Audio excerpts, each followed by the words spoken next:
ਵਾਹਿਗੁਰੂ ਸਾਹਿਬ ਜੀ।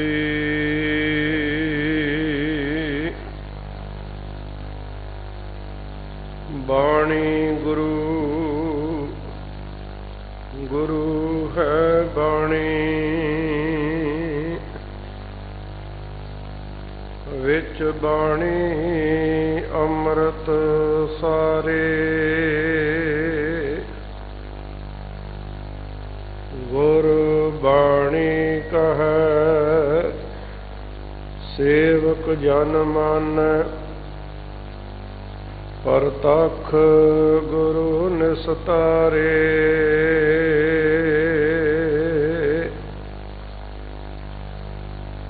ਸਤਨਾਮ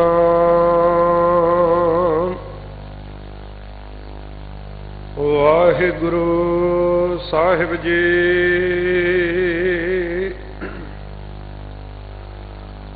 ਤਨਾਸਰੀ ਮਹਿਲਾ ਤੀਜਾ।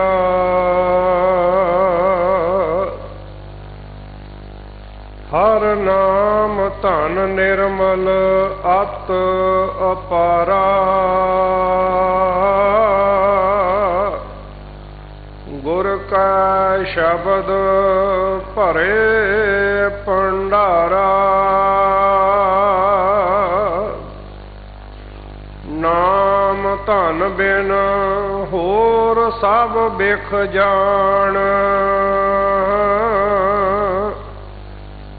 ਮਾਇਆ ਮੋਹ ਜਲੈ ਅਭਿਮਾਨ। ਗੁਰਮੁਖ ਹਰ ਰਸ ਚਾਖੈ ਕੋਇ,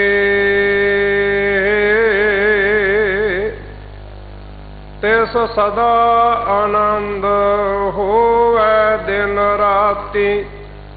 ਪੂਰੈ ਭਾਗ ਪ੍ਰਾਪਤ ਹੋਏ ਰਹਾਉ। ਸ਼ਬਦ ਦੀਪਕ ਵਰਤੈ ਤਿਹ ਲੋਏ, ਜੋ ਚਾਖੈ ਸੋ ਨਿਰਮਲ ਹੋਏ।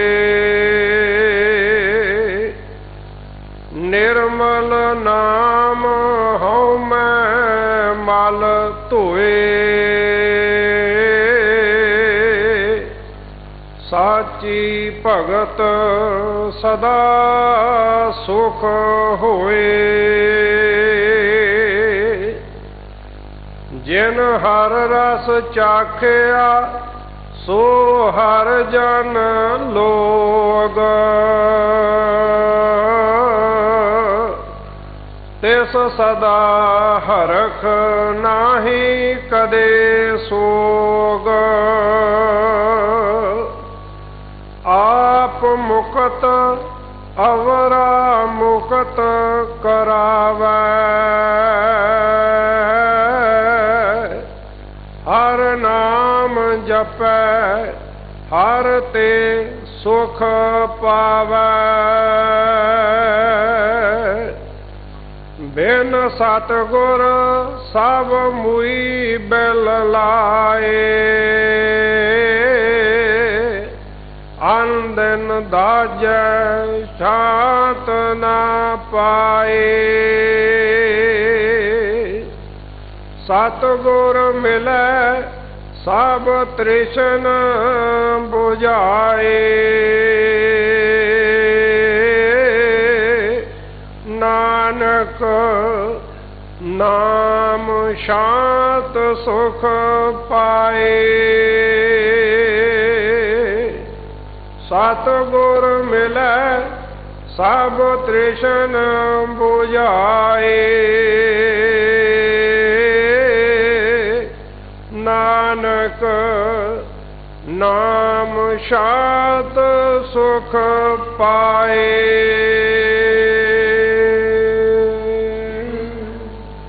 ਵਾਹਿਗੁਰੂ ਜੀ ਕਾ ਖਾਲਸਾ, ਵਾਹਿਗੁਰੂ ਜੀ ਕੀ ਫਤਿਹ।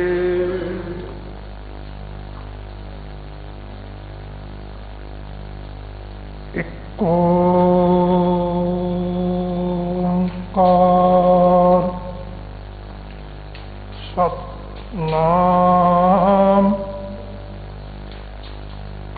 ਕਰਤਾ ਪੁਰਖ ਨਿਰਭਉ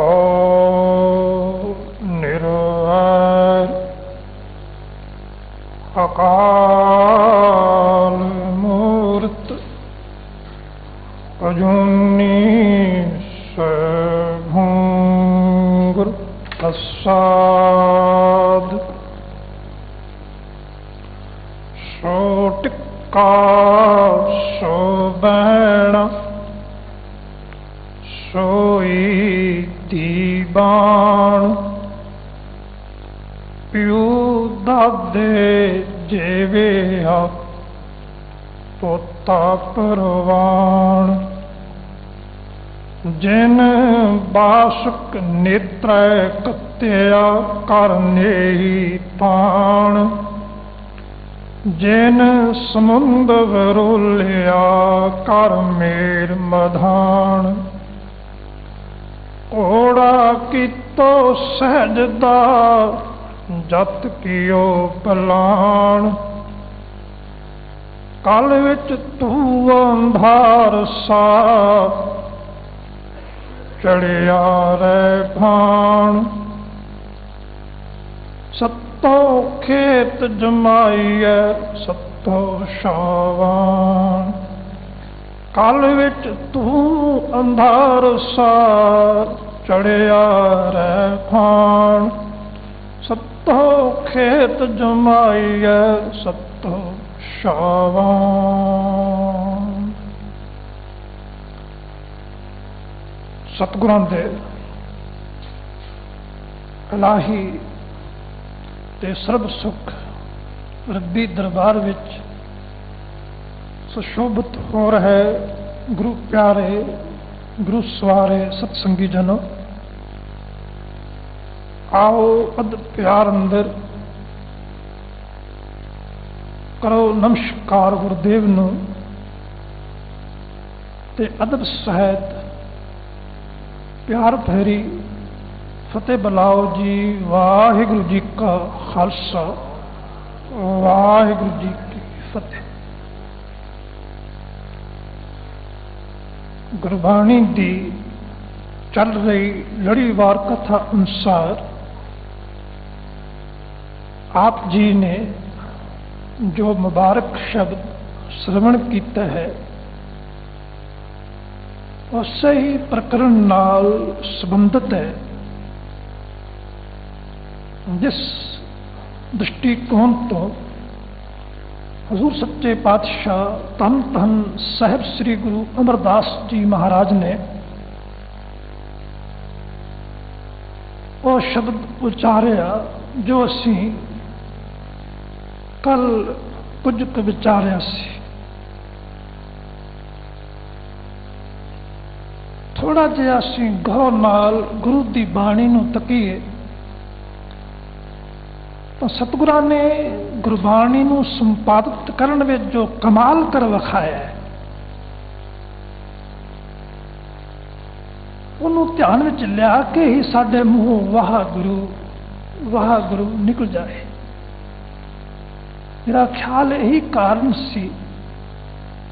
ਕਿਸੇ ਵਿਦਵਾਨ ਨੇ ਇਹ ਗੱਲ ਕਹੀ ਔਰ ਲਿਖੀ ਕਿ ਸਾਡੇ ਤਾਂ ਗੁਰੂ ਹਨ ਸ਼੍ਰੀ ਗੁਰੂ ਗ੍ਰੰਥ ਸਾਹਿਬ ਜੀ ਮਹਾਰਾਜ, ਇਸ ਲਈ ਅਸੀਂ ਆਖਦੇ ਹਾਂ ਧੰਨ ਗੁਰੂ ਗ੍ਰੰਥ ਸਾਹਿਬ, ਧੰਨ ਗੁਰੂ ਗ੍ਰੰਥ ਸਾਹਿਬ, ਧੰਨ ਗੁਰੂ ਅਰਜਨ, ਧੰਨ ਗੁਰੂ ਨਾਨਕ। ਪਰ ਜੇ ਕੋਈ ਅਨਮਤੀ ਸੱਜਣ ਵੀ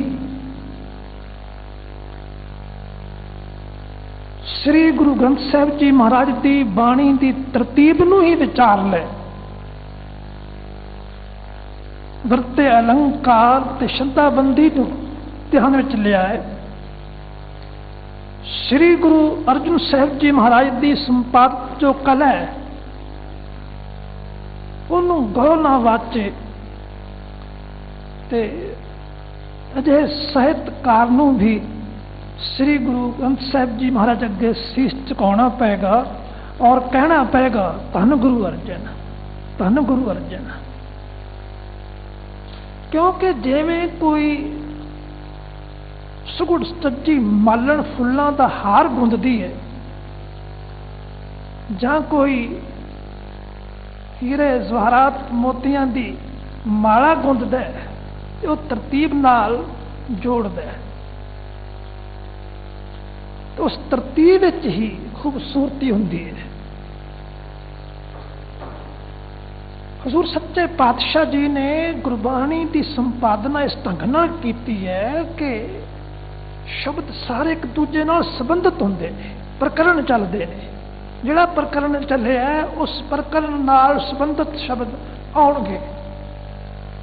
ਇਹੀ ਕਾਰਨ ਹੈ ਕਿ ਵਿਦਵਾਨਾਂ ਦੀ ਸਲਾਹ ਹੈ ਕਿ ਜਦੋਂ ਕਿਸੇ ਇੱਕ ਸ਼ਬਦ ਨੂੰ ਵਿਚਾਰਨਾ ਹੈ, ਪਹਿਲਾਂ ਤਾਂ ਕੋਈ ਪੰਕਤੀ ਵਿਚਾਰਨੀ ਹੈ, ਕੋਈ ਪਦਾ ਵਿਚਾਰਨਾ ਹੈ, ਪਹਿਲਾਂ ਤੇ ਉਹ ਸਾਰੇ ਸ਼ਬਦ ਨੂੰ ਵਿਚਾਰੋ। ਸ਼ਬਦ ਦੀ ਪੰਕਤੀ ਦੀ ਜੋ ਰਹਾਉ ਦੀ ਪੰਕਤੀ ਹੈ ਉਸ ਨੂੰ ਆਧਾਰ ਬਣਾ ਕੇ, ਪਰ ਉਹਦੇ ਨਾਲ ਨਾਲ ਉਸ ਦੇ ਅਗਲੇ ਪਿਛਲੇ ਸ਼ਬਦ ਵੀ ਗੌਰ ਨਾਲ ਵਾਚ ਲਓ। ਇੱਕ ਤਰਤੀਬ ਹੈ, ਇੱਕ ਲੜੀ ਹੈ। ਪਰ ਖਿਮਾ ਕਰਨਾ, ਹੁਣ ਤਾਂ ਅਸਾਂ ਬਾਕੀ ਤਰਤੀਬ ਨੂੰ ਧਿਆਨ ਵਿੱਚ ਰੱਖ ਕੇ ਪ੍ਰਕਰਨਾਂ ਤੇ ਆਧਾਰਿਤ ਗੁਰਬਾਣੀ ਨੂੰ ਵਿਚਾਰਨਾ ਤਾਂ ਛੱਡਿਆ।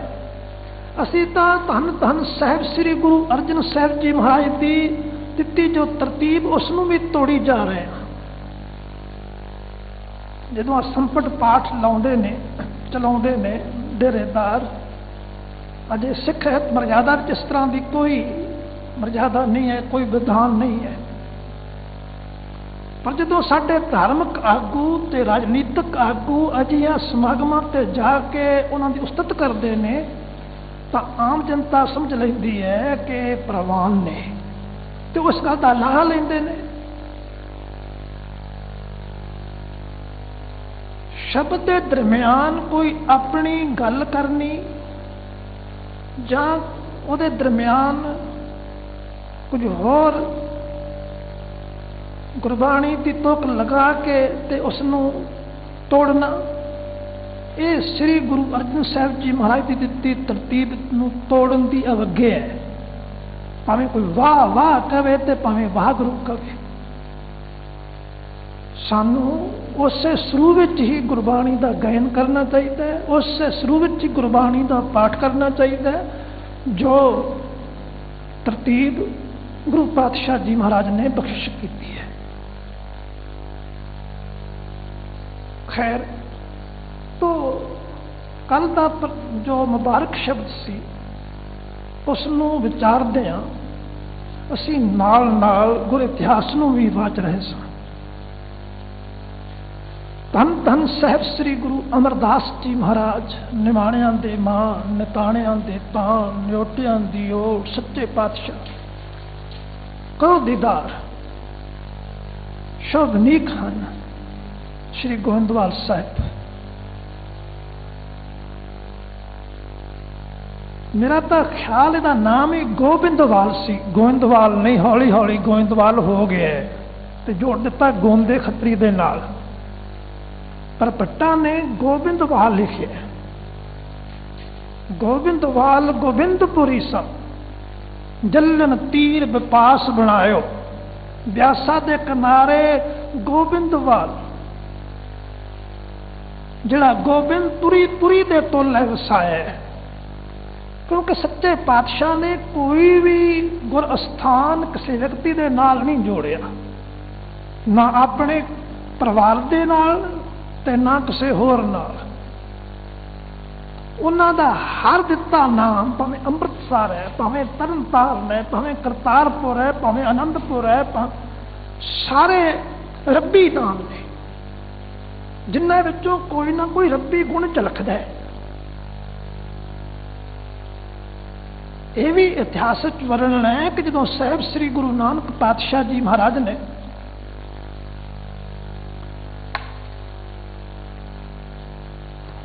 करतारपुर वसाया, रावी के किनारे, वो धरती दोते चौधरी दी सी, ते किसी ने कहा कि महाराज इस नगरी का नाम दोदा रख दिए। हजूर ने क्या नहीं, ये भी आया है कि दोधे ने कहा कि महाराज मैं नहीं चाहता, मैं चाहना तुहाडे नाम ते ये नगर वसे। मैं कौन हाँ?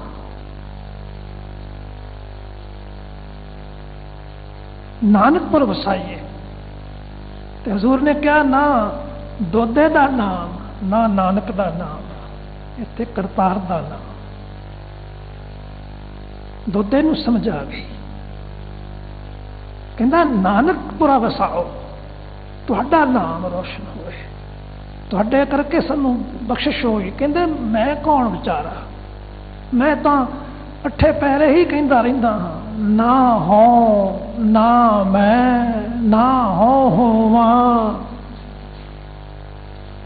कि मेरे अंदर अजिहा ख्याल अजिही सुरत विच वस जाए कि मैं कुछ नहीं हाँ, ना हो ना मैं ना होवां, नानक शब्द विचार। रब्बी ज्ञान की रोशनी विच मैं अपनी हस्ती कुछ ना समझा, ना हो ना मैं कुछ हाँ, ते ना मेरे अंदर कुछ होने की इच्छा है, ना हो ना मैं ना हो ते ना ये कहाँ चाहना, मेरी की पाए इत्थे ना दोधे का नाम ना नानक का नाम, इत्थे करतारपुरा। खैर कदों असीं समझांगे सच्चे पातशाह दे इशारियां नूं। हजूर सच्चे पातशाह ये गोबिंदवाल गोबिंदपुरी सम जो वसाया सी, इत्थे गोबिंद दे नाल आप जुड़े ते होरनां नूं जोड़ रहे सन। आप श्रवण कीता कि उन्हां दे हजूर संगत नाल मिल के एक सुल्तानपुर दा बहुत धनी ते बहुत बाही रखण वाला व्यक्ति भाई हमेशा जी आए। भाई लफ्ज़ तो उन्हां दे नाल उदों जुड़िया जदों वो गुरु के सिख बन गए। वैसे तो सच्चे पातशाह की दृष्टि सारे भैन भरा ने, पर फिर असीं गुरु भाई हो जाने जदों गुरु वाले बन जाने। ते जे प्यार गुर भाई वाला सानू पता होए ते असीं आ हाल ना होए साडा जो साडा हो रहे। हुण असीं भाई नहीं रहे, भाई केवल गुरुद्वारे का ग्रंथी बन गया जां कीर्तनीया बन गया, उन्होंने कहोगे भाई। ते साडे वर्तारे ने उन्होंने भी प्रोफैसर बना दिता है, किसी को प्रिंसीपल बना दिता है, किसी को डॉक्टर बना दिता है। भाई वो भी नहीं रहिंदे, कहंदे भाई बन के ते कोई सत्कार नहीं है समाज चंदा, भाई हो ग्रंथी हो, ये गुरुद्वारे का भाई है। सच्चे पातशाह ते जदों बहुत जिसनों प्यार करते सन सत्कार दिंदे सन, भाई उन्होंने आंदे सी भाई गुरदास, भाई बुढ़ा। बुढ़े का नाम भी बाबा जी का भाई आया इतिहास में, पढ़ लो गुर प्रताप सूरज, भाई मरदाना, भाई गुरदास, भाई बुढ़ा जी। वो तो वड्डी उम्र के हो गए ते बाबा कहन लग पे बुजुर्ग सा भाई मनी सिंह जी। ते हुण सारे सरदार ने, पता तो गल नहीं बनती, सारे आप अपनी थां आगू लीडर जड़े जो पंज प्यारे सच्चे पातशाह जी चुने ने, उन्होंने की खिताब दिता सी? भाई दया सिंह, भाई धर्म सिंह। ये भाई शब्द का वरतारा जे साडे अंदर आ जाए तो साडा भरपण वधे, साडे अंदर प्यार वधे ते सारे बराबर होण। सरदार तो उच्चा बैठेगा ना, भाई तो हाथ जोड़ के खड़ा होएगा कि सरदार जी होया। गाँवते हैं आपे गुरचेला, ये भी कोई ना गुरवाक है ते ना ही ये पंथ प्रवानित रचना है। वैसे गुरबाणी विच ये अभेदता दर्शाई है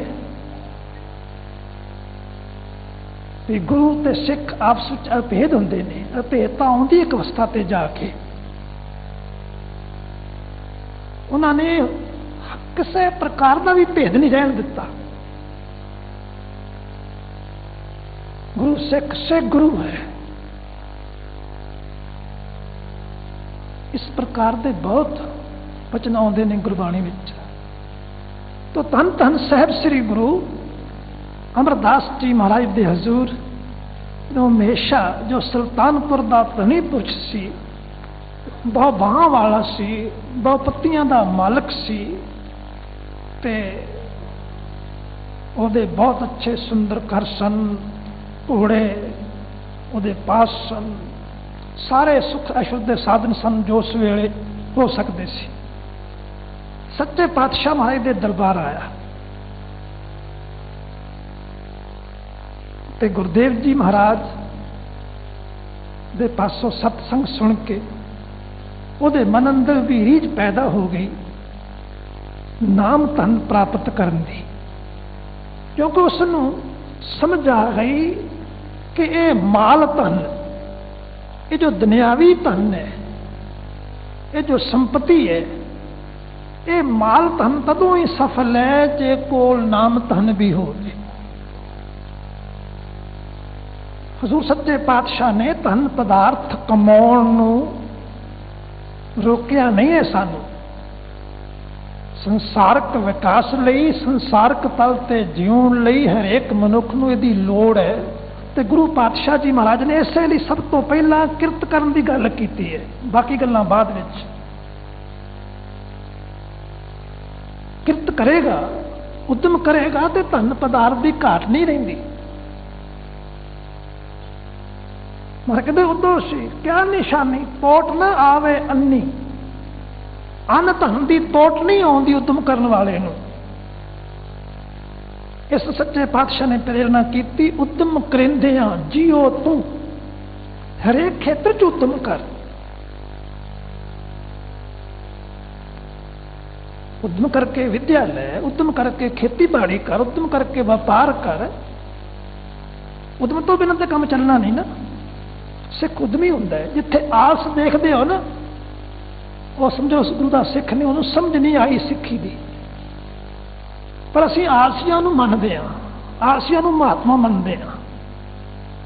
कद नाता कदे ना होए भावे बो आवे नेड़े जाए। उद्यम करेंदियां जियो तू, तमाम दियां सुख पहुंच, ते कमाई करके सुख ले। जो कमाई करेंगे तो सारे सुख मिलणगे। पर अगली पंक्ति भी ध्यान दियो, ध्यान तू प्रभु मिल, नानक उतरी चिंत। पर तू निचिंत नहीं हो सकता। जितना मर्जी धन पदार्थ कमा ले, जितना मर्जी उद्यम कर ले, अन्न धन बहुत हो जाएगा, कमी नहीं होएगी, पर सुखी नहीं हो सकता। सुखी तो तां हुंदे आ जे निचिंत होइए। सुख नाही बहुता धन खाटे, सुख नाही पेखै निरत नाटे, सुख नाही बहु देश कमाए, सर्ब सुखा हर हर गुण गाए। क्योंकि अंदर जेवा नहीं आना, संतोख नहीं आना, ते संतोख तो बिना कोई रजिया नहीं है। दुनिया के सारे धन पदार्थ पर मिल जान, मैं कहते बिना संतोख नहीं को राज्य, सुपन मनोरथ वृथे सब कज, शांति नहीं। इसलिए सच्चे पातशाह कहते ने, ध्यान दिया तू प्रभु मिल। जिथे उद्यम करके जीवन है, संसारक सुख भोगने ने, उहदे नाल नाल होर भी जरूरी है कि तू प्रभु के ध्यान विच रह। हुण इहदा ध्यान ध्यान करदे हां, ध्यान विच रखते हैं। असी ध्यान समझ लिया भी कुते बह जाओ किसी अंधेरे विच। हुण तां गुरुद्वारे दी बत्तियां ही बुझा दित्तियां जांदियां ने, नवां पखंड चले है।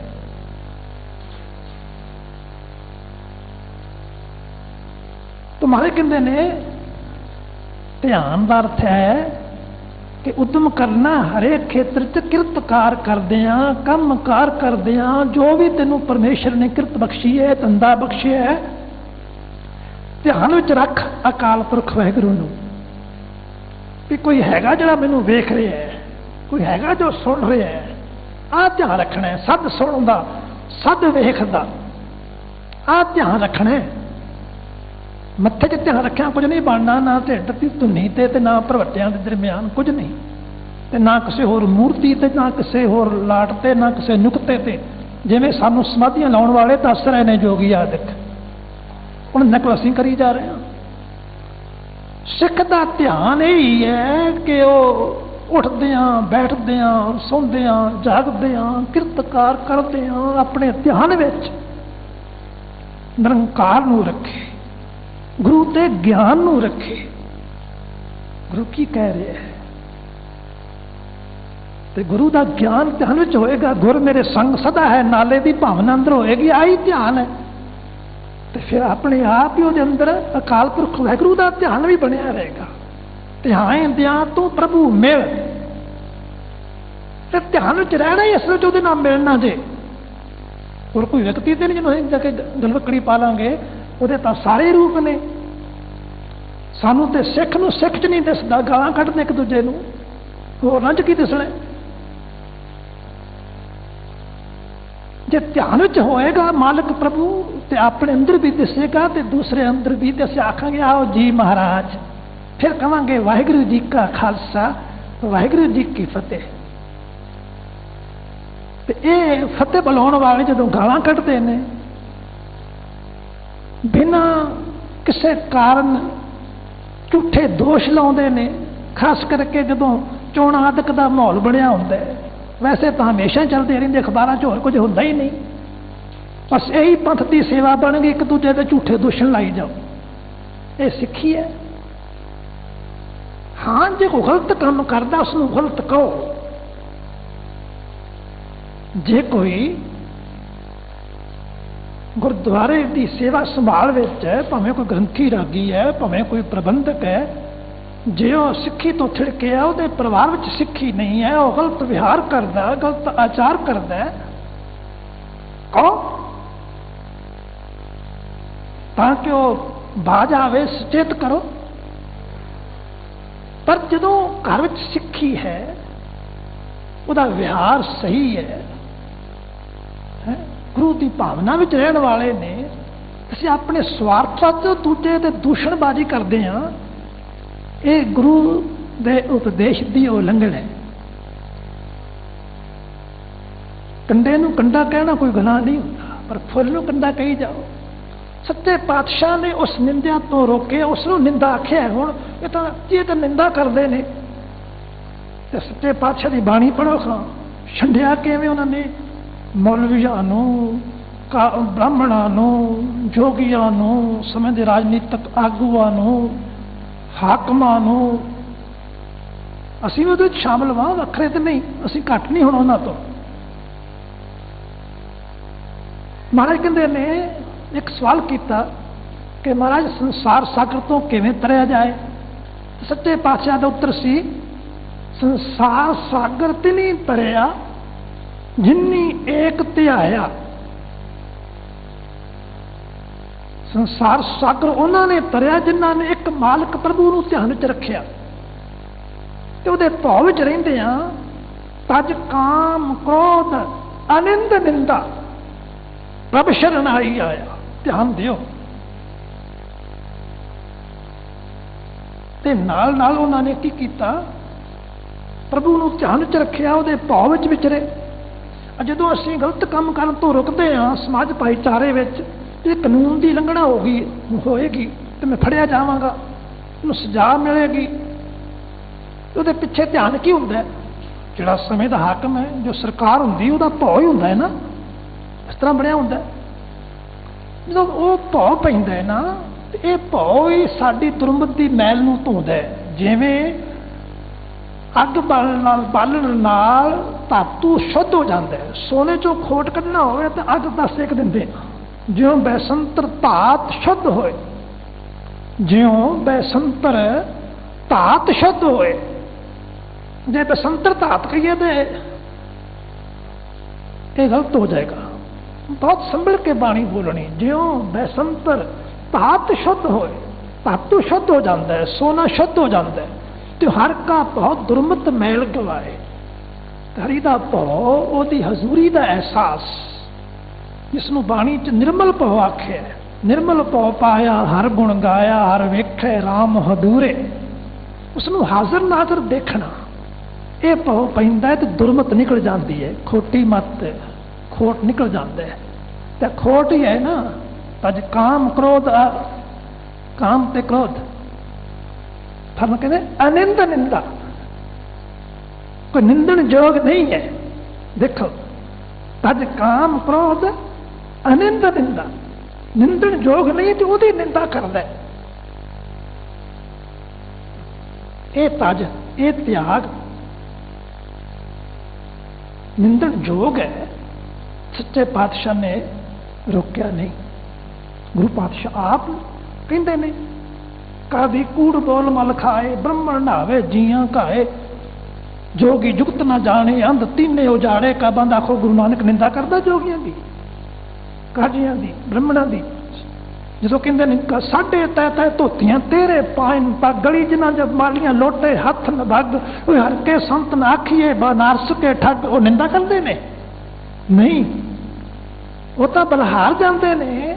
ਜੇ ਕੋਈ ਬ੍ਰਹਮਣ ਹੋਵੇ ਸੋ ਬ੍ਰਹਮਣ ਜੋ ਬਿੰਦੇ ਬ੍ਰਹਮ, ਜਪ ਤਪ ਸੰਜਮ ਕਮਾਵੇ ਕਰਮ, ਸੀਸ ਪੋਕਾ ਰੱਖੇ ਤੁਮ ਧਰਮ, ਬੰਧਨ ਤੋੜੇ ਹੋਵੇ ਮੁਕਤ, ਸੋਈ ਬ੍ਰਹਮਣ ਪੂਜਣ ਜੁਗਤ।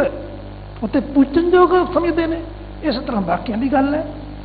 ਪਰ ਜਿਹੜਾ ਨਿੰਦਣ ਯੋਗ ਨਹੀਂ, ਸਾਡਾ ਭਰਾ ਹੋਵੇ, ਕੋਈ ਵੀ ਹੋਵੇ, ਅਸੀਂ ਫਿਰ ਵੀ ਨਿੰਦੀਏ ਤੇ ਸਾਨੂੰ ਗੁਰੂ ਦੇ ਸਿੱਖ ਕੌਣ ਕਹੇਗਾ? ਤਜ ਕਾਮ ਕ੍ਰੋਧ ਅਨਿੰਦ ਨਿੰਦਾ, ਪ੍ਰਭ ਸ਼ਰਨ ਆਈ ਆਇਆ। ਆਈ ਹੈ ਪ੍ਰਭੂ ਦੀ ਸ਼ਰਨ ਵਿੱਚ ਆਉਣਾ। ਉਹ ਜਿੰਨੇ ਮਰਜ਼ੀ ਮੱਥੇ ਟੇਕੀ ਜਾਓ ਰੋਜ਼ ਆਣ ਕੇ, ਪਰ ਜੇ ਤੁਹਾਡੇ ਅੰਦਰ ਪਰਮੇਸ਼ਰ ਦਾ ਭਾਵ ਨਹੀਂ ਪੈਦਾ ਹੋਇਆ, ਅਸੀਂ ਅਨਿੰਦ ਨਿੰਦਾ ਨਹੀਂ ਛੱਡੀ, ਕਾਮ ਕ੍ਰੋਧ ਦੇ ਦਬੇਲ ਹੋਏ ਪਏ ਆ, ਤੇ ਸਮਝ ਲਓ ਸਾਨੂੰ ਪ੍ਰਭੂ ਜੀ ਦੀ ਸ਼ਰਨ ਨਹੀਂ ਮਿਲੀ। ਖੈਰ, ਤਾਂ ਧੰਨ ਧੰਨ ਸਾਹਿਬ ਸ੍ਰੀ ਗੁਰੂ ਅਮਰਦਾਸ ਮਹਾਰਾਜ ਜੀ ਨੇ ਹਜ਼ੂਰ ਜਦੋਂ ਭਾਈ ਮਹੇਸ਼ਾ ਨੇ ਇਹ ਬਚਨ ਸੁਣੇ, ਸਾਰੇ ਉਦਮ ਕਰਦਿਆਂ ਜਿਉ ਤੂੰ ਕਮਾਉਂਦਿਆਂ ਸੁਖ ਪਹੁੰਚ, ਧਿਆਇਂਦਿਆਂ ਤੂੰ ਪ੍ਰਭੂ ਮਿਲ, ਨਾਨਕ ਉਤਰੀ ਚਿੰਤ। ਗੁਰੂ ਪਾਤਸ਼ਾਹ ਨੇ ਆਪਣਾ ਤਜਰਬਾ ਦੱਸਿਆ, ਇਹ ਸਮਝਾਇਆ ਕਿ ਧਨਵੰਤ ਉਹੀ ਹੈ ਭਾਈ ਜੋ ਨਾਮ ਵਿੱਚ ਲਿਵ ਲਾਉਂਦਾ ਹੈ। ਨਾਮ ਵਿੱਚ ਲਿਵ ਲੈਣ ਤੋਂ ਬਾਅਦ ਉਹਦਾ ਰੱਬ ਵਿੱਚ ਲਿਵ ਲਾਉਂਦਾ ਹੈ। ਨਾਮ ਸ਼ਬਦ ਸਿੱਧਾ ਰੱਬ ਲਈ ਵਰਤਿਆ ਹੈ। ਨਾਮ ਕੇ ਧਾਰੇ ਸਕਲੇ ਜੰਤ, ਨਾਮ ਰੱਬ ਲਈ ਵਰਤਿਆ ਸਿੱਧਾ ਹੀ, ਕਿਉਂਕਿ ਹੋਰ ਕਿਹੜਾ ਨਾਮ ਦਈਏ ਉਹਨੂੰ, ਤੇ ਉਹ ਤਾਂ ਨਿਰੰਕਾਰ ਹੈ। ਨਾ ਸਾਰੇ ਵਰਤਨੇ, ਪਰ ਹਾਂ ਸੱਚੇ ਪਾਤਸ਼ਾਹ ਨੇ ਨਾਮ ਹੀ ਕਹਿ ਦਿੱਤਾ, ਕੋਈ ਹੋਂਦ ਹੈ। ਮੁਹਾਵਰਾ ਵੀ ਨਾ, ਜਿਹਦਾ ਨਾਮ ਹੈ ਉਹਦੀ ਹੋਂਦ ਹੈ। ਖੈਰ, ਤੁਮਾਰੇ ਕਹਿੰਦੇ ਨੇ ਸੇ ਧਨਵੰਤ ਹਰ ਨਾਮ ਲਿਵ ਲਾਏ, ਗੁਰ ਪੂਰੇ ਹਰ ਧਨ ਪ੍ਰਗਾਸਿਆ, ਹਰ ਕਿਰਪਾ ਤੇ ਵਸੇ ਮਨ ਆਏ। ਇਹ ਜਦੋਂ ਬਚਨ ਕਹੇ ਤੇ ਇਹ ਵੀ ਦੱਸਿਆ ਕਿ ਸਾਨੂੰ ਇਹ ਸੋਝੀ ਗੁਰੂ ਤੋਂ ਮਿਲੀ ਹੈ, ਤੇ ਇਹ ਵੀ ਬਚਨ ਕੀਤਾ ਕਿ ਇਹ ਧਨ ਮਿਲਣਾ ਹੈ ਗੁਰੂ ਦੀ ਬਾਣੀ ਦੁਆਰਾ, ਪੂਰੇ ਗੁਰ ਕੀ ਸਾਚੀ ਬਾਣੀ, ਇਹਦੇ ਦੁਆਰਾ।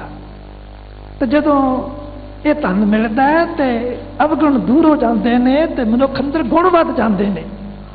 ਇਸ਼ਾਰਾ ਦੇ ਦਿੱਤਾ ਕਿ ਨਾਮ ਧਨ ਦੀ ਪ੍ਰਾਪਤੀ ਰੱਬੀ ਗੁਣਾਂ ਦਾ ਸਾਡੇ ਜੀਵਨ 'ਚ ਪ੍ਰਵੇਸ਼ ਕਰਨਾ ਹੈ। ਸਾਡੀ ਕਾਰ ਵਿਹਾਰ ਰਾਹੀਂ ਉਹਦੇ ਝਲਕਾਰੇ ਵੱਜਣ ਰੱਬੀ ਗੁਣਾਂ ਦੇ। ਸਮਝ ਲਓ ਨਾਮ ਧਨ ਮਿਲ ਗਿਆ, ਅਵਗੁਣ ਕਾਟ ਗੁਣ ਹਿਰਦੈ ਸਮਾਏ, ਪੂਰੇ ਗੁਰ ਕੇ ਸਹਿਜ ਸੁਭਾਏ। ਇਹ ਸਭ ਕੁਝ ਹੋਣਾ ਵੀ ਸਹਿਜ ਸੁਭਾਵਕ ਹੀ ਹੈ। ਕੋਈ ਜੁਗਤੀਆਂ ਉਕਤੀਆਂ ਨਾਲ ਧਿਆਨ ਲਗਾਇਆ ਤੇ ਸਮਾਧੀਆਂ ਲਗਾਇਆ ਨਹੀਂ ਹੋਣਾ। ਇਹ ਤਾਂ ਗੁਰੂ ਦੀ ਗੱਲ ਨੂੰ ਸਮਝ ਕੇ ਮੰਨਣ ਨਾਲ ਸੁਭਾਵਕ ਹੀ ਹੋ ਜਾਂਦਾ। ਇਹੀ ਤਾਂ ਸਿੱਖੀ ਦੀ ਵਿਸ਼ੇਸ਼ਤਾ ਹੈ। ਤੇ ਇਹ ਵੀ ਬਚਨ ਕੀਤਾ ਸੱਚੇ ਪਾਤਸ਼ਾਹ ਨੇ, ਪੂਰੇ ਗੁਰ ਕੀ ਸਾਚੀ ਬਾਣੀ, ਸੁਖ ਮਨ ਅੰਤਰ ਸਹਿਜ ਸਮਾਣੀ। ਤੇ ਗੁਰੂ ਪੂਰੇ ਦੀ ਬਾਣੀ ਦੁਆਰਾ ਸਾਡੇ ਮਨ ਅੰਦਰ ਸੁਖ ਵਸ ਗਿਆ ਹੈ ਤੇ ਸੁਰਤ ਸਹਿਜ ਚ ਸਮਾਈ ਰਹਿੰਦੀ ਹੈ। ਇਹ ਬਚਨ ਸੁਣੇ ਤੇ ਉਹਦੇ ਮਨ ਨੂੰ ਚਾਅ ਪੈਦਾ ਹੋ ਗਿਆ। ਇਸੇ ਦੀ ਕਥਾ ਸੁਣਦੇ ਆ। ਇਸੇ ਦੀ ਕਥਾ ਵਿਖਿਆਨ ਦੀ ਮਰਿਆਦਾ ਕਾਇਮ ਕੀਤੀ। ਇਸੇ ਲਈ ਤਾਂ ਬਾਜ਼ਾਰ 'ਚ ਪ੍ਰਚਾਰ ਕਰਦੇ ਨੇ। ਜੇ ਚੀਜ਼ ਦਾ ਪ੍ਰਚਾਰ ਵਧੇਰੇ ਹੋਏ ਸੱਜੇ ਸੱਜੇ ਸਾਡੇ ਮਨ ਮੰਨਣ ਲੱਗ ਪੈਂਦੇ। ਹੁਣ ਤਾਂ ਯੁੱਗ ਹੀ ਪ੍ਰਚਾਰ ਦਾ, ਢੋਲ ਢਮੱਕੇ ਦਾ ਯੁੱਗ ਹੈ, ਜਿਹੜਾ ਵਜਾ ਲਵੇ। ਇਸ ਲਈ ਰੌਲਾ ਪਾਇਆ ਜਾਂਦਾ ਨਾ। ਫਿਰ ਹੌਲੀ ਹੌਲੀ ਕਈ ਵਾਰ ਤਾਂ ਝੂਠ ਵੀ ਬਹੁਤ ਜ਼ਿਆਦਾ ਜ਼ੋਰਦਾਰ ਢੰਗ ਨਾਲ ਕਿਹਾ ਜਾਏ ਤੇ ਲੋਕੀ ਸੱਚ ਮੰਨਣ ਲੱਗ ਪੈਂਦੇ ਨੇ। ਇਹ ਤਾਂ ਹੈ ਹੀ ਸੱਚ। ਸੁਣ ਸੁਣ ਨਾਮ ਤੁਮਾਰਾ ਪ੍ਰੀਤਮ ਪ੍ਰਭ ਵੇਖਣ ਕਾ ਚਾਓ। ਸੁਣ ਸੁਣ ਕੇ ਉਹਦਾ ਨਾਮ, ਉਹਦੀਆਂ ਸਿਫਤਾਂ, ਉਹਦੀਆਂ ਖੂਬੀਆਂ, ਉਹਦੀਆਂ ਵਡਿਆਈਆਂ, ਉਸ ਨਾਲ ਜੁੜਨ ਦੇ ਲਾਭ, ਤੇ ਸਾਡੇ ਅੰਦਰ ਵੀ ਵੇਖਣ ਦਾ ਚਾਅ ਪੈਦਾ ਹੋ ਜਾਂਦਾ। ਭਾਈ ਹਮੇਸ਼ਾ ਨਾਲ ਐਸਾ ਹੀ ਹੋਇਆ ਤੇ ਚਰਨਾਂ ਤੇ ਟਹਿ ਪਿਆ ਉੱਠ ਕੇ। ਭਾਈ ਸੰਤੋਖ ਸਿੰਘ ਜੀ ਲਿਖਦੇ ਨੇ ਗੁਰਪ੍ਰਤਾਪ ਸੂਰਜ ਵਿੱਚ, ਸੁਨਤ ਮਹੇਸ਼ੇ ਤਬੇ ਉਚਾਰਿਓ ਤਨ ਮਨ ਧਨ ਤੁਮਰੋ ਪਰਵਾਰਿਓ। ਕਿ ਮਹਾਰਾਜ ਮੇਰਾ ਤਨ ਵੀ ਤੁਹਾਡਾ, ਮੇਰਾ ਧਨ ਵੀ ਤੁਹਾਡਾ, ਮੇਰਾ ਮਨ ਵੀ ਤੁਹਾਡਾ। ਤੇ ਗੁਰਦੇਵ ਜੀ ਮਹਾਰਾਜ ਨੇ ਇਸ਼ਾਰੇ ਵਿੱਚ ਪਹਿਲਾਂ ਕਹਿ ਛੱਡਿਆ ਸੀ ਕਿ ਧਨ ਇਸ ਤਨ ਧਨ ਕਾ ਕਹ ਗਰਭ ਕੈਸਾ। ਗੁਰੂ ਨਾਨਕ ਸਾਹਿਬ ਦੇ ਸ਼ਬਦਾਂ 'ਚ ਕਿਹਾ ਸੀ, ਇਸ ਤਨ ਧਨ ਕਾ ਕਹ ਗਰਭ ਕੈਸਾ। ਬਿਨਸਤ ਬਾਰ ਨਾ ਲਾਗੇ ਬਵਰੇ ਹਉਮੈ ਗਰਭ ਖਪੇ ਜਗ ਐਸਾ। ਜਗਤ ਐਸਾ ਮੂਰਖ ਐਵੇਂ ਹਉਮੈ ਕਰਦਾ ਹੈ, ਇਸ ਤਨ ਤੇ ਧਨ ਦਾ ਕੀ ਮਾਣ ਹੈ। ਹਜ਼ੂਰ ਨੇ ਕਿਹਾ, ਨਾਨੀ ਸੀ ਬੂੰਦ ਪਵਨ ਪਤ ਖੋਵੇ। ਥੋੜੀ ਜੀ ਬੂੰਦ ਪੈ ਜਾਏ ਨਾ ਕਾਗਜ਼ ਦੇ ਖਿਡੌਣੇ ਤੇ, ਕਾਗਜ਼ ਦੇ ਬਣੀ ਚੀਜ਼ ਤੇ ਉਹ ਖਤਮ ਹੋ ਜਾਂਦੀ ਉਹਦੀ ਸ਼ੋਭਾ। ਇਹ ਸੰਸਾਰ ਦੇ ਧਨ ਪਦਾਰਥ ਤੇ ਮਹਿਲ ਮਾੜੀਆਂ ਐਵੇਂ ਹੀ ਹੈ ਜਿਵੇਂ ਕਾਗਜ਼ ਦਾ ਕਿਸੇ ਨੇ ਮਹਿਲ ਬਣਾਇਆ ਹੋਵੇ। ਰੰਗਨ ਚਿਹਨ ਚਤਰਾਈ, ਤੇ ਅਕਾਲ ਪੁਰਖ ਵਾਹਿਗੁਰੂ ਦੀ ਕਾਰੀਗਰੀ ਦਾ ਕਮਾਲ ਹੈ। ਚਤਰਾਈ ਇਹ ਹੈ ਕਿ ਐਸੇ ਉਹਨੂੰ ਰੰਗ ਭਰ ਦਿੱਤੇ ਨੇ, ਅਸੀਂ ਮੋਹਿਤ ਹੋਏ ਰਹਿੰਦੇ ਹਾਂ, ਹੈ ਕਾਗਜ਼ ਦਾ ਬਣਿਆ ਹੋਇਆ। ਤੇ ਨਾਨੀ ਸੀ ਬੂੰਦ ਪਵਨ ਪਤ ਖੋਵੇ। ਥੋੜੀ ਜਿਹੀ ਬੂੰਦ ਪੈ ਜਾਏ ਪਾਣੀ ਦੀ, ਉਹਦੀ ਸ਼ੋਭਾ ਖਤਮ ਹੋ ਜਾਂਦੀ। ਇਹ ਹਾਲ ਸੰਸਾਰ ਦਾ। ਇਸ ਲਈ ਮੇਸ਼ੇ ਨੇ ਕਿਹਾ, ਇਸ਼ਾਰਾ ਦਿੱਤਾ ਕਿ ਜੋ ਤੇਰੇ ਪਾਸ ਹੈ ਇਹ ਕਿਤੇ ਜਾ ਵੀ ਸਕਦਾ ਹੈ, ਖਤਮ ਵੀ ਹੋ ਸਕਦਾ ਹੈ। ਤੇ ਮੇਸ਼ੇ ਨੇ ਕਿਹਾ, ਨਾਸ਼ ਹੋ ਤੋ ਚਾਹੂ ਨਾ ਕੋ ਤੁਮਰੋ ਪ੍ਰੇਮ ਕਰੂੰ ਦ੍ਰਿੜ ਸੋ। ਮਹਾਰਾਜ ਜੇ ਨਾਸ਼ ਵੀ ਹੋ ਜਾਏ ਧਨ ਪਦਾਰਥ, ਮੈਂ ਨਹੀਂ ਮੰਗਾਂਗਾ ਤੇ ਨਾ ਇਸ ਲਈ ਮੈਂ ਦੁਖੀ ਹੋਵਾਂਗਾ। ਨਾਸ਼ ਹੋ ਤੋ ਚਾਹੂ ਨਾ ਕੋ ਤੁਮਰੋ ਪ੍ਰੇਮ ਕਰੂੰ ਦ੍ਰਿੜ ਸੋ। ਤੁਹਾਡੇ ਚਰਨਾਂ ਦਾ ਪਿਆਰ ਮੈਂ ਇਸ ਦੇ ਚ ਵਸਾਈ ਰੱਖਾਂਗਾ। ਮੈਂ ਗੁਰੂ ਦੀ ਬਾਣੀ ਨੂੰ ਛੱਡਾਂਗਾ ਨਹੀਂ, ਉਹ ਲਾਮਾ ਨਹੀਂ ਦੇਵਾਂਗਾ। ਰੱਬਾ ਇਹ ਕੀ ਕੀਤਾ ਹੀ, ਜੇ ਤੇ ਬਖਸ਼ਾਂ ਹੁੰਦੀਆਂ ਰਹਿਣ ਤੇ ਗੁਰੂ ਦਾ ਸੰਬੰਧ ਜੁੜਿਆ ਰਹਿੰਦਾ, ਤੇ ਜੇ ਕਿਤੇ ਮੰਗ ਪੂਰੀ ਨਾ ਹੋਵੇ ਤੇ ਬਸ ਸਾਨੂੰ ਇੱਥੋਂ ਕੀ ਮਿਲਿਆ। ਫਿਰ ਕੋਈ ਹੋਰ ਦੁਆਰਾ ਭਾਲਦੇ ਹਾਂ, ਕਿਸੇ ਹੋਰ ਬਾਬੇ ਕੋਲ, ਕਿਸੇ ਹੋਰ ਪੀਰ ਫਕੀਰ ਕੋਲ। ਨਾਸ਼ ਹੋ ਤਾਂ ਚਾਹੂ ਨਾ ਪੋ ਤੁਮਰੋ ਪ੍ਰੇਮ ਕਰੂੰ ਦ੍ਰਿੜ ਸੋ। ਸਭ ਦਿਸ਼ ਤੇ ਮੈਂ ਤਿਆਗੀ ਆਸ, ਨਿਚਰਨ ਮੈਂ ਦਿਓ ਨਿਵਾਸ। ਮੈਂ ਸਾਰੀਆਂ ਧਿਰਾਂ, ਸਾਰੀਆਂ ਆਸਾਂ ਛੱਡ ਕੇ ਬਸ ਤੁਹਾਡੇ ਦਰ ਨੂੰ ਪਕੜ ਲਿਆ। ਸਭ ਦਿਸ਼ ਤੇ ਮੈਂ ਤਿਆਗੀ ਆਸ, ਮੈਂ ਕਿਸੇ ਪਾਸੇ ਨਹੀਂ ਝਾਕਦਾ। ਨਿਚਰਨ ਮੈਂ ਦਿਓ ਨਿਵਾਸ, ਮੈਨੂੰ ਆਪਣੇ ਚਰਨ ਕਮਲਾਂ 'ਚ ਥਾਂ ਦੇ ਦਿਓ ਪਾਤਸ਼ਾਹ। ਮਿਲਦੀ ਥਾਂ ਉਦੋਂ ਜਦੋਂ ਅਸੀਂ ਸਭ ਤਿਜਦੇ, ਮੈਂ ਸਭ ਕੇ ਛੋੜ ਪ੍ਰਭ ਤੂੰ ਹੀ ਧਿਆਇਆ ਆਖਦੇ ਹਾਂ। ਖੱਬੇ ਸਾਹ ਉਡਾਵੇ ਡਿੱਠੇ ਤੋਂ ਪੱਲੇ ਤੈਂਡੇ ਲੱਗੀ, ਤੇ ਉਹਦੇ ਪੱਲੇ ਲੱਗਦੇ ਆ ਤਦੋਂ। ਸਭ ਤਿਸ਼ਤੇ ਮੈਂ ਤਿਆਗੀ ਆਸ, ਨਿਚਰਨ ਮੈਂ ਦਿਓ ਨਿਵਾਸ। ਤੇ ਲਿਖਿਆ ਹੈ, ਦ੍ਰਿੜ ਨਿਸ਼ਚਾ ਦੇਖਿਓ ਜਿਸ ਕਾਲਾ। ਜਦੋਂ ਦ੍ਰਿੜ ਨਿਸ਼ਚਾ ਦੱਕਿਆ, ਬੜਾ ਦ੍ਰਿੜ ਨਿਸ਼ਚਾ ਹੈ ਮੇਸ਼ੇ ਦਾ। ਨਿਜ ਕਰ ਧਰਿਓ ਤਿਸੀ ਕੇ ਪਾਲਾ, ਸਾਰੇ ਆਖੋ ਸਤਨਾਮ। ਧੰਨ ਗੁਰੂ ਅਮਰਦਾਸ ਮਹਾਰਾਜ ਦਾ ਮੇਰਾ ਭਰਿਆ ਹੱਥ ਮੇਸ਼ਾ ਜੀ ਦੇ ਸਿਰ ਤੇ ਗਿਆ, ਮਸਤਕ ਤੇ ਗਿਆ। ਗੁਰੂ ਦੇ ਹੱਥ 'ਚ ਬੜੀਆਂ ਬਰਕਤਾਂ ਨੇ, ਇਸ ਤੋਂ ਇਨਕਾਰ ਨਹੀਂ ਕੀਤਾ ਜਾ ਸਕਦਾ। ਮੈਂ ਰੱਬੀ ਪਿਆਰ ਵਿੱਚ ਜੂਣ ਵਾਲੇ ਲੋਕਾਂ ਦੀ ਸੰਗਤ ਵੀ ਕਰਨ ਦਾ ਮੈਨੂੰ ਅਵਸਰ ਮਿਲਿਆ, ਤੇ ਮੈਂ ਦੇਖਿਆ ਉਹਨਾਂ ਦੀ ਸੰਗਤ 'ਚ ਬੈਠਿਆਂ ਹੀ ਸੁਰਤ ਗੁਰੂ ਦੇ ਸ਼ਬਦ ਵਿੱਚ ਤੇ ਪਰਮੇਸ਼ਰ ਦੀ ਸਿਫਤ ਸਲਾਹ 'ਚ ਲੀਨ ਹੋਣ ਲੱਗਦੀ ਹੈ। ਇਹ ਸੰਗਤ ਦਾ ਪ੍ਰਭਾਵ ਹੁੰਦਾ ਹੈ। ਤੇ ਜੇ 4 ਦਿਨ ਮਿਲ ਜਾਏ ਨਾ ਕਿਤੇ ਮਾਇਆ ਧਾਰਾਂ ਦੀ ਸੰਗਤ ਤੇ ਸੁਣ ਲਓ ਉਹਨਾਂ ਦੀਆਂ ਗੱਲਾਂ, ਦੇਖੋ ਆਪਣਾ ਸੁਰਤ ਦਾ ਕੀ ਹਾਲ ਹੁੰਦਾ ਹੈ। ਇਸੇ ਲਈ ਗੁਰੂ ਕੀ ਸੰਗਤ 'ਚ ਆਉਣ ਦਾ ਆਦੇਸ਼ ਦਿੱਤਾ ਜਾਂਦਾ ਹੈ। ਉਹ ਤਾਂ ਸਤਿਗੁਰੂ ਸਨ। ਕਰ ਮਸਤਕ ਕਰ ਹੁਕਮ ਮਸਤਕ ਹੱਥ ਧਾਰ ਵਿੱਚੋਂ ਮਾਰ ਕੱਢੀਆਂ ਬਰਿਆਈਆਂ। ਮਸਤਕ ਤੇ ਹੱਥ ਧਰਨਾ ਕੀ ਹੈ ਕਿ ਉਹ ਗੁਰੂ ਦੀ ਮਿਹਰ ਦਾ ਪਾਤਰ ਬਣ ਗਿਆ। ਨਿਜ ਕਰ ਧਰਿਓ ਤਿਸੀ ਕੇ ਭਾਲਾ। ਤੇ ਸਾਡੇ ਸਿਰ ਤੇ ਗੁਰੂ ਦਾ ਹੱਥ ਉਦੋਂ ਹੀ ਆਉਂਦਾ ਹੈ ਜਦੋਂ ਭਾਈ ਹਮੇਸ਼ਾ ਦੀ ਤਰ੍ਹਾਂ ਸਭ ਦਿਸ਼ ਤੋਂ ਆਸ ਤਿਆਗ ਕੇ ਤੇ ਗੁਰੂ ਦੀ ਆਸ ਵਿੱਚ ਜਿਉਣ ਲੱਗਦੇ ਆ। ਜਦੋਂ ਆਪਣਾ ਤਨ ਮਨ ਧਨ ਗੁਰੂ ਤੋਂ ਵਾਰਨੇ ਕਰ ਦਿੰਦੇ ਆ, ਤਨ ਮਨ ਧਨ ਸਭ ਸੌਂਪ ਗੁਰ ਕੋ ਹੁਕਮ ਮੰਨੇ ਪਾਈਏ, ਫਿਰ ਇਹ ਮੇਰਾ ਭਰਿਆ ਹੱਥ ਆਪਣੇ ਆਪ ਸਾਡੇ ਸਿਰ ਤੇ ਆ ਜਾਏਗਾ। ਹੁਣ ਵੀ ਆਏਗਾ, ਆਉਂਦਾ ਹੈ। ਜੇ ਭਾਈ ਹਮੇਸ਼ਾ ਦੀ ਤਰ੍ਹਾਂ ਆਓ, ਸਮਝ ਕੇ ਗੱਲ ਗੁਰੂ ਦੀ ਚਰਨ ਸ਼ਰਨ ਪੈ ਜਾਓ। ਲਿਖਿਆ ਸਤਨਾਮ ਸੋ ਮੰਤਰ ਦ੍ਰਿੜਾਵਾ, ਸਿੱਖ ਨੇ ਦ੍ਰਿੜ ਕੀਤਾ ਸੁਖ ਪਾਵਾ। ਸਾਰੇ ਆਖੋ ਸਤਨਾਮ। ਗੁਰਦੇਵ ਜੀ ਨੇ ਸਤਨਾਮ ਦਾ ਮੰਤਰ ਦ੍ਰਿੜ ਕਰਵਾਇਆ। ਮੰਤਰ ਕਹਿੰਦੇ ਉਪਦੇਸ਼ ਨੂੰ ਅਜਿਹਾ ਉਪਦੇਸ਼ ਦਿੱਤਾ ਕਿ ਹਮੇਸ਼ਾ ਭਾਈ ਆਪਣੀ ਸੁਰਤ ਸਤ ਨਾਲ ਜੋੜ ਕੇ ਰੱਖਣੀ ਹੈ। ਜੋ ਸਦਾ ਇੱਥੇ ਰਹਿਣ ਵਾਲਾ ਮਾਲਕ ਪ੍ਰਭੂ ਹੈ, ਇਹ ਧਿਆਨ ਰੱਖੀ। ਇੱਕ ਓਂਕਾਰ ਸਤ ਗੁਰ ਪ੍ਰਸਾਦ। ਜਦੋਂ ਕੋਈ ਗੁਰੂ ਦੀ ਕਿਰਪਾ ਦਾ ਪਾਤਰ ਬਣੇਗਾ, ਉਹ ਇੱਕ ਓਂਕਾਰ ਨਾਲ ਜੁੜੇਗਾ ਜੋ ਸਤ ਹੈ। ਹੋਰ ਕੋਈ ਸਤ ਨਹੀਂ ਹੈ।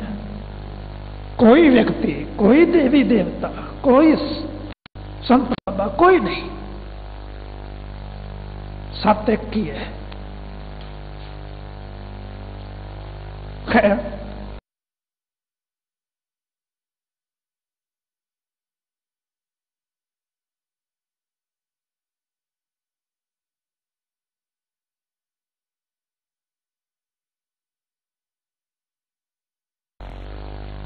ਜੋ ਰਸ ਤੁਸਾਂ ਮਾਣਿਆ, ਸੱਚੇ ਪਾਤਸ਼ਾਹ ਕਹਿੰਦੇ ਨੇ ਭਾਈ ਇਹਦਾ ਤਰੀਕਾ ਇੱਕੋ ਹੀ ਹੈ। ਗੁਰੂ ਦੀ ਮੱਤ ਮੰਨ ਲਓ, ਗੁਰੂ ਦਾ ਵਚਨ ਮੰਨ ਲਓ। ਹੋਰ ਕੋਈ ਤਰੀਕਾ ਨਹੀਂ ਹੈ, ਹੋਰ ਕੋਈ ਵਿਧੀ ਵਿਧਾਨ ਨਹੀਂ ਹੈ।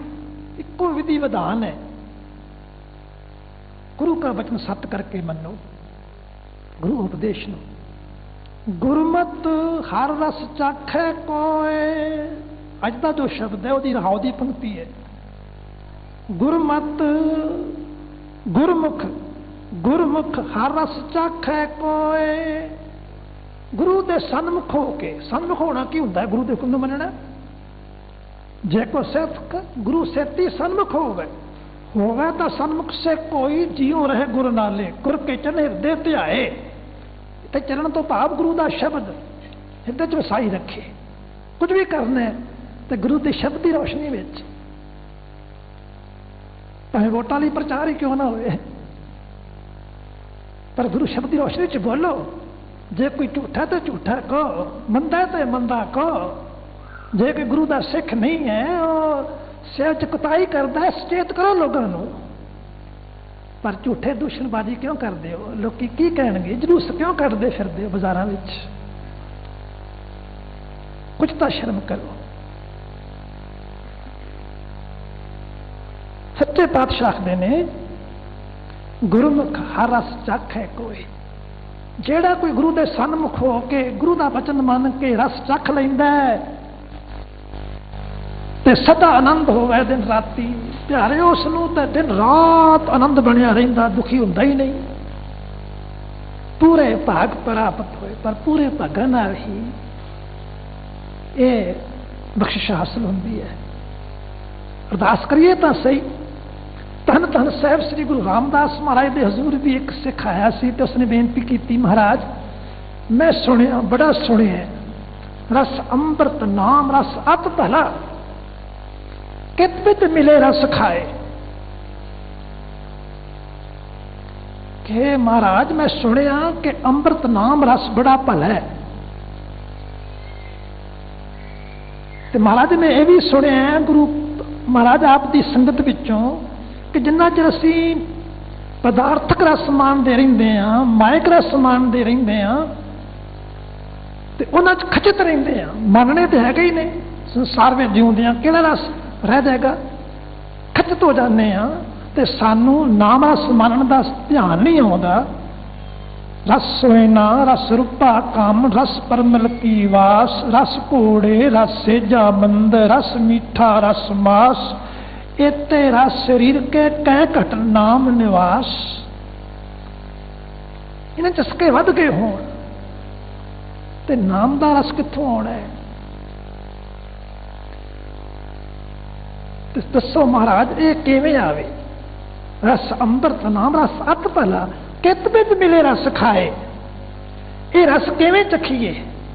ਤੇ ਧੰਨ ਗੁਰੂ ਰਾਮਦਾਸ ਉੱਤਰ ਦਿੱਤਾ ਸੀ, ਜਾਏ ਪੁੱਛੋ ਸੁਹਾਗਣੀ, ਤੁਸੀਂ ਕਿਉਂ ਕਰ ਮਿਲਿਆ ਪ੍ਰਭ ਆਏ। ਸੁਹਾਗਣਾ ਨੂੰ ਪੁੱਛੋ, ਗੁਰਮੁਖਾਂ ਨੂੰ, ਰੱਬ ਦੇ ਪਿਆਰਿਆਂ ਨੂੰ, ਜਿਨ੍ਹਾਂ ਨੇ ਸਾਂਝ ਪਾ ਲਈ ਹੈ ਪਰਮੇਸ਼ਰ ਨਾਲ, ਸਾਂਝ ਪਾ ਕੇ ਜੀਉ ਰਹੇ ਨੇ। ਜਾਏ ਪੁੱਛੋ ਸੁਹਾਗਣੀ, ਤੁਸੀਂ ਕਿਉਂ ਕਰ ਮਿਲਿਆ ਪ੍ਰਭ ਆਏ। ਤੁਹਾਨੂੰ ਕਿਵੇਂ ਮਿਲਿਆ? ਰਸ ਚਖਣਾ ਹੀ ਪ੍ਰਭੂ ਨੂੰ ਮਿਲਣਾ ਹੈ। ਜਦੋਂ ਗੁਰਬਾਣੀ ਪੜ੍ਹਦੇ ਹਾਂ, ਵਾਹਿਗੁਰੂ ਵਾਹਿਗੁਰੂ ਕਰਦੇ ਹਾਂ, ਰਸ ਆ ਜਾਏ ਨਾ, ਸਮਝ ਲਓ ਤੁਹਾਡੀ ਰੱਬ ਨਾਲ ਸਾਂਝ ਬਣ ਗਈ ਹੈ। ਵਧਾਓ ਉਸ ਨੂੰ। ਇਹੀ ਹੈ ਨਾਮ ਧਨ, ਇਹੀ ਹੈ ਨਾਮ ਦੀ ਪ੍ਰਾਪਤੀ। ਸਾਰੇ ਆਖੋ ਸਤਨਾਮ। ਜਾਏ ਪੁੱਛੋ ਸੁਹਾਗਣ, ਤੁਸੀਂ ਕਿਉਂ ਕਰ ਮਿਲਿਆ ਪ੍ਰਭ ਆਏ। ਪੁੱਛਿਆ ਤੇ ਉਸਨੇ ਰਸ ਕਿਵੇਂ ਚਖੀ ਹੈ, ਤੇ ਉਹ ਕਹਿੰਦੇ ਜਾਏ ਪੁੱਛੋ ਸੁਹਾਗਣ, ਤੁਸੀਂ ਕਿਉਂ ਕਰ ਮਿਲਿਆ ਪ੍ਰਭ ਆਏ। ਇਹਦਾ ਅਰਥ ਹੈ ਕਿ ਰਸ ਮੰਨਣਾ ਹੀ ਪ੍ਰਭੂ ਦਾ ਮਿਲਣਾ ਹੈ। ਤੇ ਉੱਤਰ ਮਿਲਿਆ। ਉਹਨਾਂ ਕਿਹਾ ਮਹਾਰਾਜ ਠੀਕ ਹੈ ਕਿ ਪਰ ਜਿਨ੍ਹਾਂ ਦੀ ਤੁਸੀਂ ਗੱਲ ਕਰਦੇ ਹੋ ਤੇ ਬੜੇ ਬੇਪਰਵਾਹ ਲੋਕ ਨੇ, ਉਹ ਤਾਂ ਬਹੁਤਾ ਬੋਲਦੇ ਨਹੀਂ। ਹੁਣ ਤੇ ਬ੍ਰਹਮ ਗਿਆਨੀਆਂ ਖਾਣ ਵਾਲੇ ਬੜੇ ਬੜੇ ਬੋਰਡ ਲਾਉਂਦੇ ਨੇ, ਬੜੇ ਬੜੇ ਪ੍ਰਚਾਰ ਕਰਦੇ ਨੇ, ਅਡੰਬਰ ਕਰਦੇ ਨੇ। ਪੈਸਾ ਜੋ ਕੋਲ ਹੈ, ਆਗੂਆਂ ਨੂੰ, ਰਾਜਨੀਤਿਕਾਂ ਨੂੰ ਵੋਟਾਂ ਚਾਹੀਦੀਆਂ ਹੁੰਦੀਆਂ ਨੇ, ਇਸ ਲਈ ਉਹ ਆਪਣਾ ਖੂਬ ਪ੍ਰਚਾਰ ਕਰ ਰਹੇ ਨੇ, ਉਹਦਾ ਲਾਭ ਲੈ ਰਹੇ ਨੇ। ਪਰ ਜਿਹੜੇ ਨਾਮ ਰੰਗ ਵਿੱਚ ਰੰਗੇ ਹੋਏ ਲੋਕ ਨੇ, ਉਹ ਇਸ ਤਰ੍ਹਾਂ ਦਾ ਸ਼ੋਰ ਸ਼ਰਾਬਾ ਨਹੀਂ ਕਰਦੇ। ਮਾਰੇ ਕਹਿੰਦੇ ਨੇ ਉਹ ਬੇਪਰਵਾਹ ਨਾ ਬੋਲਣੀ, ਉਹ ਮਲ ਮਲ ਧੋਵਾਂ ਤੈਨੂੰ। ਉਹ ਕਹਿੰਦੇ ਕੋਈ ਗੱਲ ਨਹੀਂ, ਉਹ ਬੜੇ ਦਿਆਲੂ ਹੁੰਦੇ ਨੇ, ਮਿਹਰਬਾਨ ਹੁੰਦੇ ਨੇ, ਕਿਉਂਕਿ ਉਹਨਾਂ ਦਾ ਮਾਲਕ ਪ੍ਰਭੂ ਮਿਹਰਬਾਨ। ਜਾ ਕੇ ਬੇਨਤੀ ਤੇ ਕਰੋ, ਸੇਵਾ 'ਚ ਲੱਗੋ, ਸੰਗਤ ਕਰੋ, ਉਹਨਾਂ ਆਪੇ ਦਇਆ ਆਏਗੀ। ਤੇ ਲਿਖਿਆ ਜਦੋਂ ਉਹ ਸਤਸੰਗੀ, ਉਹ ਜਗਿਆਸੂ ਜਨ ਐਸੇ ਗੁਰਮੁਖਾਂ ਵਿੱਚ ਮਿਲ ਬੈਠਾ, ਗੁਰਸ਼ਬਦ ਵਿਚਾਰ ਰਾਹੀਂ ਸਾਂਝ ਪਾਈ, ਸੇਵਾ ਕੀਤੀ, ਤਾਂ ਉਹਨਾਂ ਕਿਹਾ ਗੁਰ ਕਾ ਬਚਨ ਰਤਨ ਹੈ, ਜੋ ਮੰਨੇ ਸੋ ਹਰ ਰਸ ਖਾਏ। ਭਈ ਹੋਰ ਕੋਈ ਤਰੀਕਾ ਨਹੀਂ। ਜੇ ਤੂੰ ਰਤਨ ਭਾਲਣ ਲੱਗ ਪਿਆ, ਉਹ ਰਤਨ ਜਿਹੜੇ ਸਮੁੰਦਰ ਵਿੱਚੋਂ ਨਿਕਲੇ ਸਨ ਤੇ ਕੱਢੇ ਸਨ ਦੈਂਤਾਂ ਦੇ ਦੇਵਤਿਆਂ ਨੇ ਮਿਲ ਕੇ, ਤੇ ਕੁੰਭ ਲਈ ਜਿਹੜਾ ਘੜਾ ਨਿਕਲਿਆ, ਕੁੰਭ ਅੰਬਰ ਦਾ ਉਸ ਲੜਦੇ ਰਹਿ ਗਏ। ਉਹ ਨਿਕਲਿਆ ਕੋਈ ਘੋੜਾ, ਕੋਈ ਲక్ష్ਮੀ ਮਾਇਆ, ਕੋਈ ਰੰਭਾ ਅਪਸ਼ਰਾ, ਕੋਈ ਹਾਥੀ। ਤੇ ਹੁਣ ਇਹ ਕੀ ਹੈ? ਦੁਨਿਆਵੀ ਰੰਗ ਨੇ ਨਾ।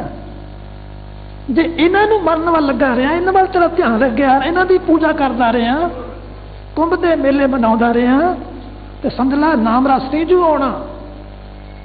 ਇਹ ਰਤਨ ਜਿਹੜਾ ਹੈ ਉਹ ਗੁਰੂ ਦਾ ਸ਼ਬਦ ਹੈ। ਗੁਰ ਕਾ ਵਚਨ ਰਤਨ ਹੈ, ਜੋ ਮੰਨੇ ਸੋ ਹਰ ਰਸ ਖਾਏ। ਜਿਹੜਾ ਮੰਨ ਲਏਗਾ ਗੁਰੂ ਦੇ ਵਚਨ ਨੂੰ, ਉਹ ਹਰ ਰਸ ਖਾ ਲਏਗਾ, ਰਸ ਮਾਣ ਲਏਗਾ। ਸੱਚੇ ਪਾਤਸ਼ਾਹ ਨੇ ਇਹ ਵੀ ਸਮਝਾਇਆ ਕਿ ਜਿਹੜਾ ਇਹ ਨਾਮ ਧਨ ਹੈ ਪਿਆਰਿਓ, ਹਰ ਨਾਮ ਧਨ ਨਿਰਮਲ ਅਤ ਅਪਾਰ। ਇਹ ਨਾਮ ਧਨ ਨਿਰਮਲ ਹੈ, ਜਿਹਦਾ ਕੋਈ ਪਾਰਾਵਾਰ ਹੀ ਨਹੀਂ, ਇੰਨਾ ਨਿਰਮਲ। ਮਾਇਆ ਧਨ ਜਿਹੜਾ, ਸੰਸਾਰਕ ਧਨ ਜਿਹੜਾ, ਭਾਵੇਂ ਉਹ ਰਤਨੀ ਕਿਉਂ ਨਾ ਹੋਣ, ਜਿਹੜੇ ਕੱਢੇ ਨੇ 14, ਇਹ ਸਭ ਮੈਲੇ ਨੇ। ਮੈਲਾ ਮਲਤਾ ਇਹ ਸੰਸਾਰ। ਸਾਖੀ ਵੀ ਆਉਂਦੀ ਹੈ ਨਾ, ਤੇ ਸੱਚੇ ਪਾਤਸ਼ਾਹ ਨੇ ਆਪਣੇ ਇੱਕ ਪੁੱਤਰ ਨੂੰ ਜਿਹੜਾ ਝਗੜਾ ਕਰਦਾ ਸੀ ਧਨ ਦੀ ਖਾਤਰ, ਕਿਉਂਕਿ ਬਹੁਤਾਂ ਦਾ ਧਿਆਨ ਤੇ ਜਿਹੜਾ ਲੜਾਈ ਹੈ ਨਾ